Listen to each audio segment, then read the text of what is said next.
Hello guys, myself Ankur sir. Right now we are studying chemistry subject. In chemistry subject our current chapter is chemistry in everyday life. So guys अभी तक हमने about drugs and their classification पढ़ लिए हैं. 4 type के classification पढ़े थे.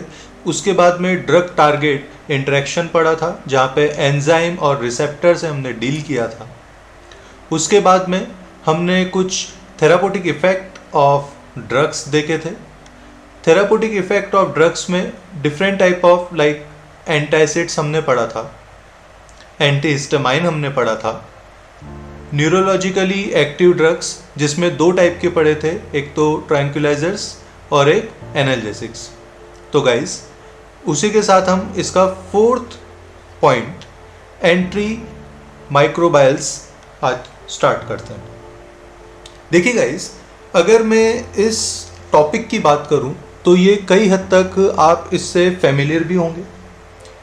ऐसी टाइप की disease in human beings and animal में be caused by variety of micro organism such as bacteria, virus, fungi and other pathogens. मतलब हमारी बॉडी में जो डिजीज होती है वो अलग अलग टाइप की होती है और बैक्टीरिया की वजह से, वायरस की वजह से, फंगी की वजह से और इन सब चीज़ों की वजह से हमारे बॉडी में जो है डिजीज़ हो जाती है. अब अल्टीमेटली हमको क्या करना है, जो इसके रीज़न है, लेट्स से अगर बैक्टीरिया की वजह से डिजीज़ बढ़ रही है तो बैक्टीरिया को आइदर उसकी एक्टिविटी को कम कर दें या उसको ख़त्म कर दें, एज वेल एज वायरस को या फंगी को जिसकी वजह से भी डिजीज़ हो रही है, आइदर उसकी एक्टिविटी को हमें इनहिबिट करना है या उस डिजीज़ का जो रीज़न है, let's say bacteria, virus, fungi, उनको ही किल करना है. तो इसमें हम यही पढ़ेंगे. An antimicrobial tends to destroy और प्रिवेंट डेवलपमेंट और inhibit the pathogenic action of microbes such as bacteria. Bacteria के लिए क्या लेंगे हम? Antibacterial drug. फंगी के लिए क्या लेंगे? Anti fungal drug agents. And virus के लिए हम लेंगे एंटीवायरल एजेंट्स. और इस टाइप से लाइक पैरासाइट्स के लिए लेंगे एंटी पैरासिटिक ड्रग्स एक्सेट्रा. अब इसी को आगे पढ़ते हुए एंटीबायोटिक्स क्या होते हैं, एंटीसेप्टिक्स क्या होते हैं, डिसइंफेक्टेंट्स क्या होते हैं, ये आज हम इस वीडियो में देखेंगे. तो गाइस आज जो हमारा पहला टॉपिक है वो है एंटीबायोटिक्स. आपने एंटीबायोटिक्स सुना होगा. बायोलॉजी के स्टूडेंट ऑलरेडी फेमिलियर होते हैं, बट मैथमेटिक्स के हो सकता है ये चैप्टर उनको नई नई मेडिसिन, ड्रग की टर्मिनोलॉजी की वजह से थोड़े काइंड ऑफ परेशान हो रहे हो. तो उसके लिए आपको यही है कि थोड़ा सा काइंड ऑफ क्विक रिवीजन अगर उस टर्म्स की आप कर लें तो ये चैप्टर जो है इजी हो जाएगा. वेल, एंटीबायोटिक्स क्या होते हैं और कहाँ यूज़ आते हैं? Antibiotics are used as drug to treat infection. अगर हमारी बॉडी में इन्फेक्शन हो जाता है, ओके, तो एंटीबायोटिक्स का यूज करते हैं. अब एंटीबायोटिक जो होते हैं उनकी टॉक्सिसिटी लो होती है. मतलब अगर इसको मैं हिंदी में बोलूं तो विषैला, जहरीला थोड़ा सा कम होता है एंटीबायोटिक्स. इसलिए हमारी बॉडी में अगर आप लेंगे तो मतलब बैक्टीरिया, वायरस या फंगी जो है वो किल हो सकते हैं. इनिशियली एंटीबायोटिक, थोड़ा सा अब हिस्ट्री में जाते हैं. Initially antibiotics were classified as chemical substance that produced by microorganism. Initially antibiotics were classified as the chemical substance produced by microorganisms like bacteria, fungi and molds that inhibit the growth or even destroy the microorganism. मतलब शुरू में ये जो antibiotics है इसको define किया गया था ऐसे केमिकल सब्सटेंस जो कि प्रोड्यूस होते हैं आइदर बैक्टीरिया से, फंगी से, जो कि बैक्टीरिया, फंगी या मोल्ड्स की एक्टिविटी को आइदर इनहिबिट कर देते हैं या इवन उन्हें डिस्ट्रॉय कर देते हैं. For development of synthetic method has help by synthesizes some of the compound as they were originally discovered as the product of organism. Also, some purely synthetic compound have antibacterial activity. कुछ ऐसे भी होते थे पहले जो एकदम synthetic compound होते थे और जिनकी प्रॉपर्टी कहीं ना कहीं एंटीबैक्टीरियल की तरह होती थी, मतलब वो बैक्टीरिया को मारते थे. Therefore definition of antibiotic is modified. An antibiotic, यहाँ से आपकी जो है ये एक छोटी सी डेफिनेशन चालू हो जाती है. An antibiotic now refers to a substance produce wholly और partly by chemical synthesis which in low concentration inhibit the growth or destroy of microorganism by intervening in their metabolic process. तो ये जो है आपकी डेफिनेशन वो कहीं ना कहीं चेंज हो गई है और यही अगर आ जाता है कि व्हाट आर एंटीबायोटिक्स, तो बेटर है कि फर्स्ट डेफिनेशन को प्रिफर करने से बजाय ज़्यादा बेटर है कि ये वाली लेटेस्ट डेफिनेशन को आप प्रिफर करें. Okay. Now, the search of chemical that would adversely affect invading bacteria but not the host began in the 19th century. अब थोड़ा सा अगर ये मैं बोलूँ लॉजिकली के साथ काइंड ऑफ हिस्टोरिकल बातें हैं, तो अगर आप इनकी टर्म्स पे ज़्यादा फोकस करें तो ही अच्छा रहेगा कि एग्ज़ाम पॉइंट ऑफ व्यू से या आपके लॉजिकल पॉइंट ऑफ व्यू से अगर हिस्ट्री में क्या हुआ है, ऑब्वियसली अगर आपको इस टॉपिक में बहुत ज़्यादा इंटरेस्ट है तो आप पूरी एज इट इज़ याद रखें और बेटर रहेगा. बट फिर भी अगर आप एग्ज़ाम के केवल पॉइंट ऑफ व्यू से याद रखना चाहते हैं, इस चैप्टर में ज़्यादा लोड नहीं लेना चाहते हैं, तो आप इसकी टर्मिनोलॉजी को ही याद रखना. Well, coming to the topic. इन 19th century, mister Paul, German जो है बैक्टीरियोलॉजिस्ट था, उसने फर्स्ट टाइम पे उन्होंने यहाँ पे डिस्कवर करा था एंटीबायोटिक को. He investigate arsenic based structure in order to produce less toxic substance for the treatment of syphilis. अभी मतलब एक्चुअली मतलब 19th सेंचुरी की बात है, तो 19th सेंचुरी में क्या ये पॉक्स, साइफिल्स मतलब काइंड ऑफ पॉक्स होता है, जैसे chicken pox and all this. हमारी बॉडी में छोटे छोटे रेड स्पॉट क्रिएट हो जाते हैं. तो एक्चुअल में तो उसके प्रिवेंशन के लिए मिस्टर पॉल ने इन्वेस्टिगेट किया था. ही डेवलप द मेडिसिन. उन्होंने मेडिसिन डेवलप करी. आरस्पिनामाइन is known as सेल्वर्सन,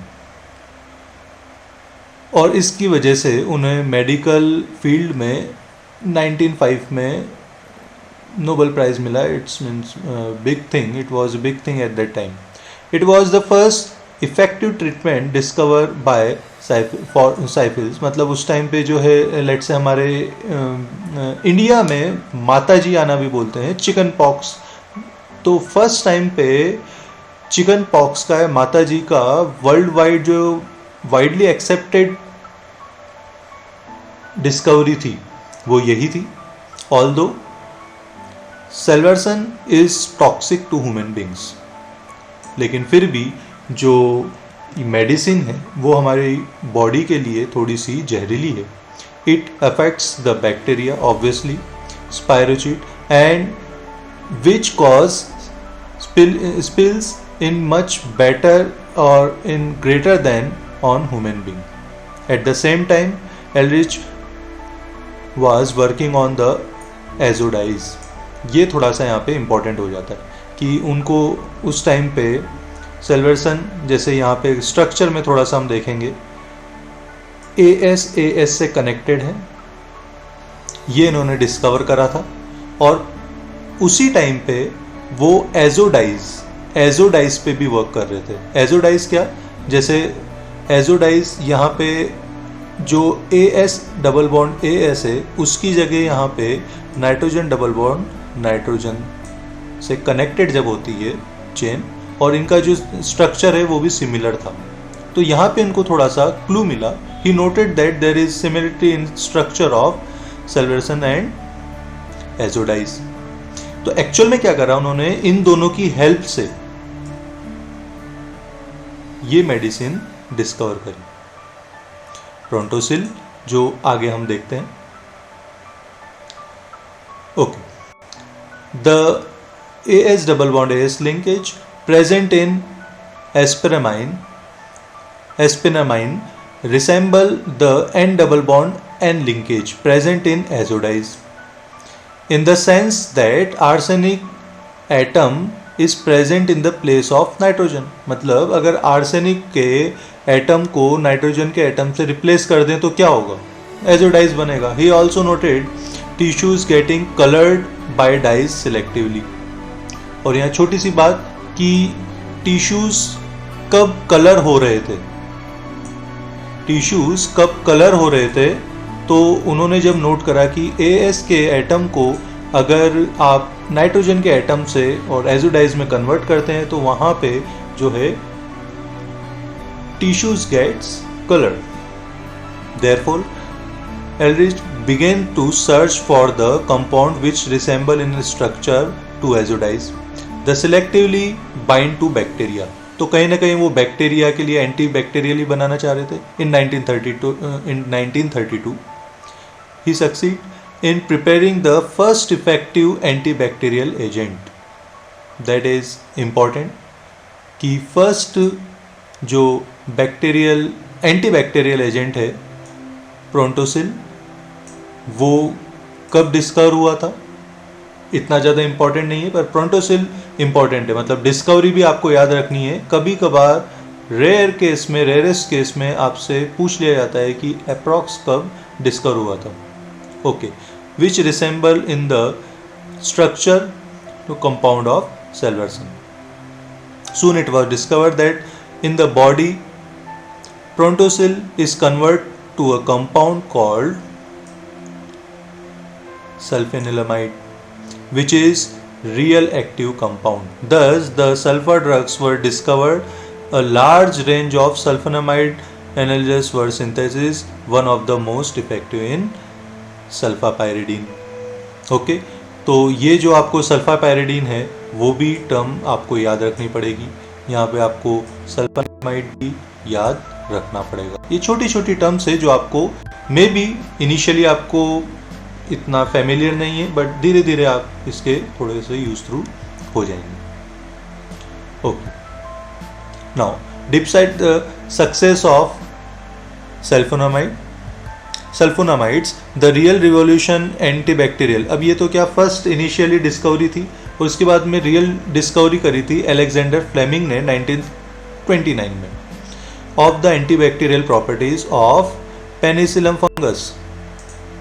right, okay. Now isolation and purification of active compound of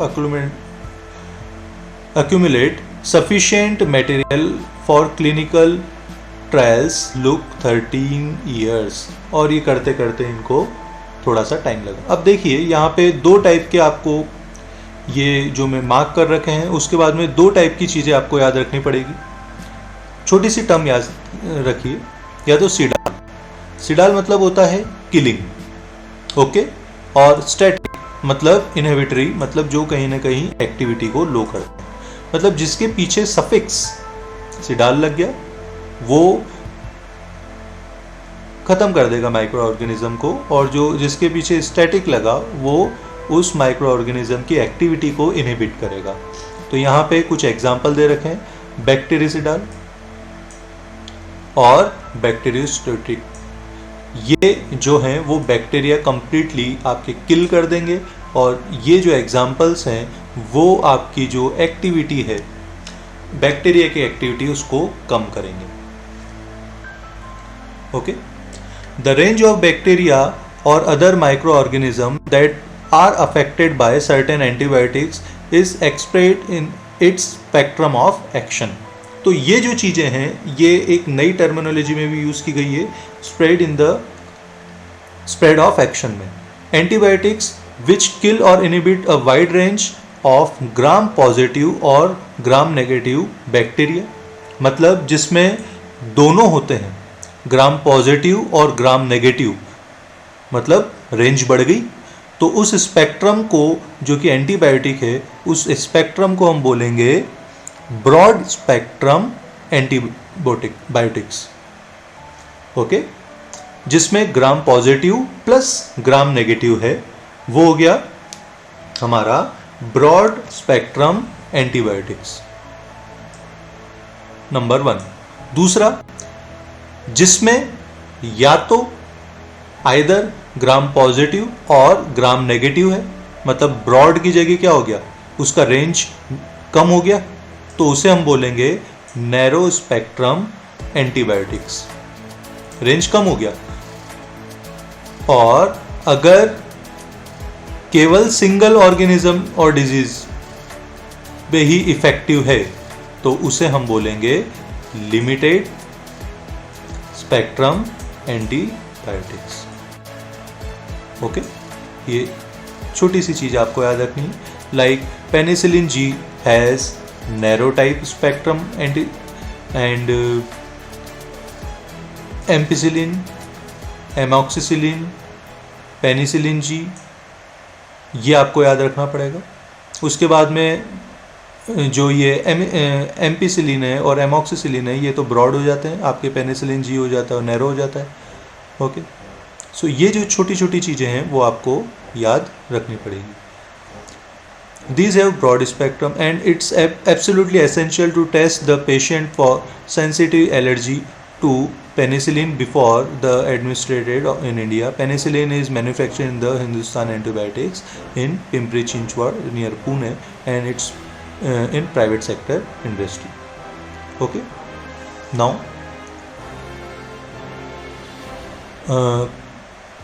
antibiotics में देखते हैं कि बाद में फिर क्या हुआ।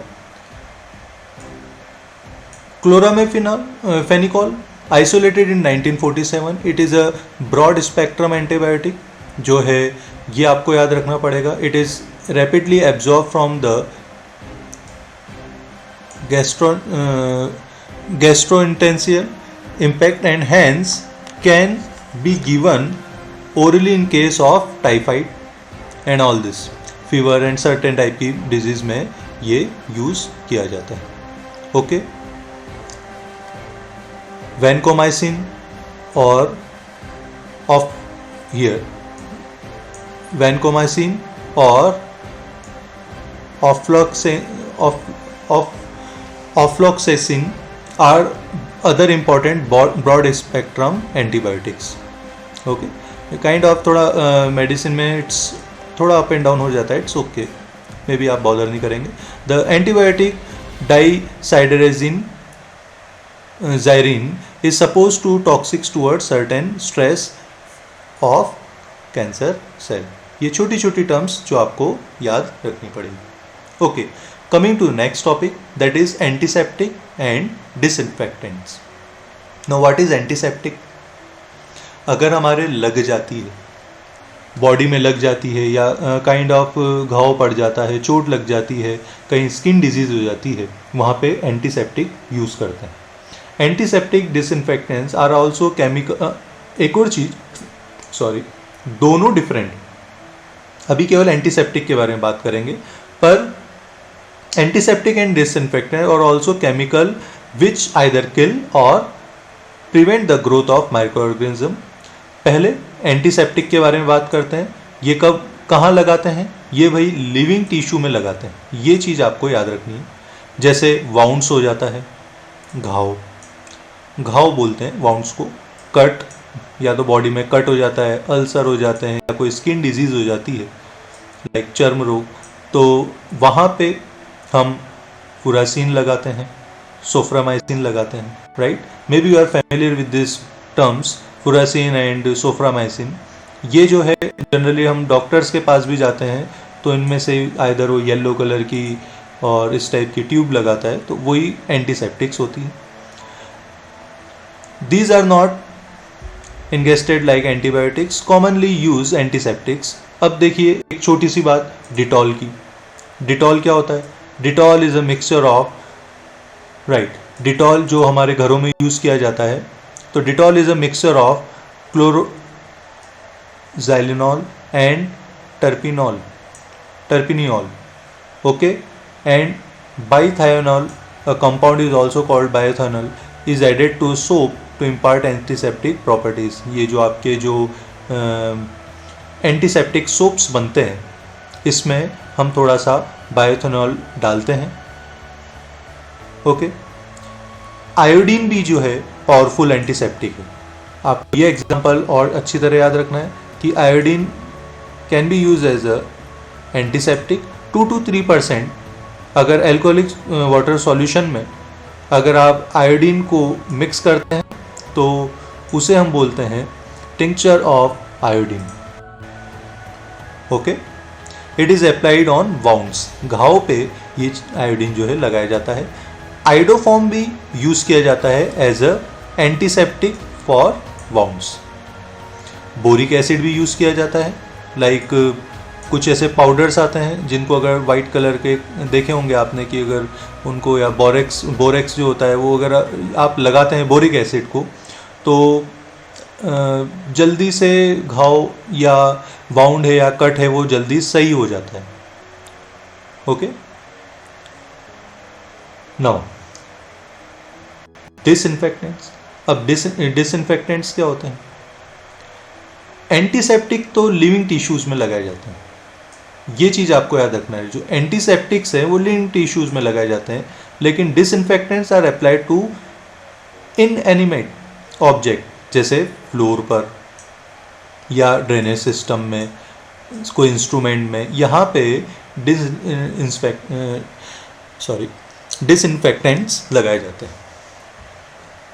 सम substance can act an antiseptic as well as disinfectants. कुछ ऐसे सब्सटेंस है जो दोनों की तरह बिहेव करते हैं. For example like 0.2% solution of phenol is an antiseptic while its 1% of solution is disinfectant.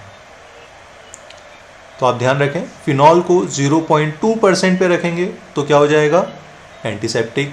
1% तक ले जाएंगे तो क्या हो जाएगा? डिसइंफेक्टेंट.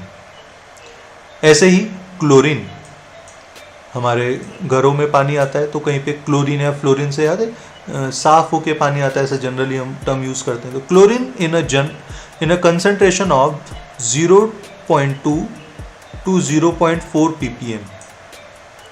अगर 0.2 to 0.4 parts per million in aqueous solution and sulfur dioxide in very low concentration are disinfectants. Okay. तो chlorine का एग्जाम्पल भी आपको याद रखना है. एंड गाइज, इसी टाइप से लास्ट जो इसका टॉपिक है एंटी फर्टिलिटी. एंटी फर्टिलिटी क्या? लाइक जो कि चाइल्ड ग्रोथ को और इन सब चीज़ों को रोकता है. Antibiotic revolution has provided long and healthy life of people. The life expectancy है ऑलमोस्ट डबल. ये थोड़ा सा मतलब आप थोड़ा से बताना चाह रहे हैं कि what is the need of anti fertility drug.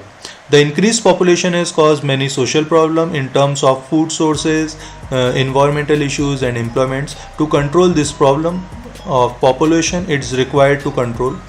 This has to lead to concept of family planning. Anti-fertility drugs are used in this direction. तो अल्टीमेटली पॉपुलेशन बढ़ती है, उसकी वजह से बहुत कुछ प्रॉब्लम्स होती है, socially, economically, environmentally and all so and so and so. तो उसको कंट्रोल करने के लिए हम एंटी फर्टिलिटी ड्रग्स का यूज़ करते हैं. These lead to concept of family planning. Anti-fertility drugs are used in this direction. Birth control pills essentially contain a mixture of synthetic estrogen and progesterone derivatives. Both of these compounds are hormones. It is known that progesterone suppress ovulation. Synthetic progesterone derivatives are more potent than progesterone. ये आपको line याद रखनी है। Okay okay, now norethindrone is an example of synthetic progesterone derivatives most widely used as an anti-fertility drug, and the estrogen derivatives which is used in combination with progesterone derivatives is novestrol. Okay, ethyl estradiol जिसे बोलते हैं नोवेस्ट्रॉल, ये दोनों term में ये नॉरेथिंड्रोन या नोवेस्ट्रॉल ये दोनों एग्जाम में इंपॉर्टेंट हो जाते हैं। ओके सो गाइज, यहाँ पे अभी हम इस वीडियो में इतना ही पढ़ेंगे और नेक्स्ट वीडियो में हम इस चैप्टर का नेक्स्ट टॉपिक यूज़ करेंगे, that is chemicals in food. So guys, अभी के लिए ऑल द बेस्ट, मिलते हैं नेक्स्ट वीडियो में। Thank you.